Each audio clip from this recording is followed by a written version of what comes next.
There's a lot of focus on the states of the union when it comes to the presidential election. That's, of course, because of the Electoral College. But I'd like to spend a little time today looking at 4 broad regions of the U.S., combining the states into these 4 regions.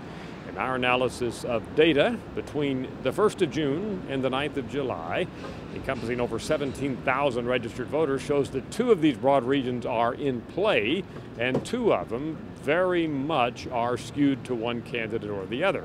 Let's look first at the ones that are skewed to one candidate or the other. Not surprisingly, the South very strongly for Mitt Romney.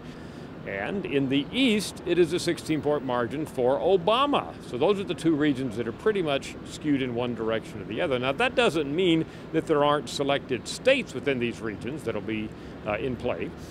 You can name them, I'm sure. For example, here in the East, Pennsylvania and New Hampshire, a couple of states that will be in play, even though the East as a whole skews to Obama. And down there in the South, North Carolina and Florida, to name 2, are states which will be very much in play, even though they are in a generally Romney area. Now, the 2 regions that are left are the Midwest and the West, and these are regions where right now the 2 candidates are within a couple of points of each other.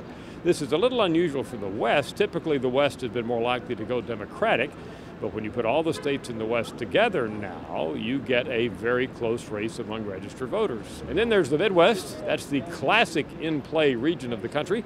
For example, Ohio, states like that are very much the swing states, and of course that's what we find in our data.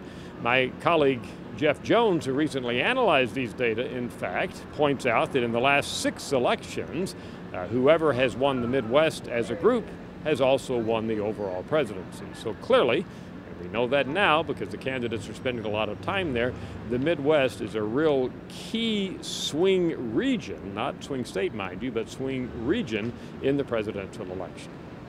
That's where we stand at this point, looking at the election by region. I'm Dr. Frank Newport, Gallup Editor-in-Chief.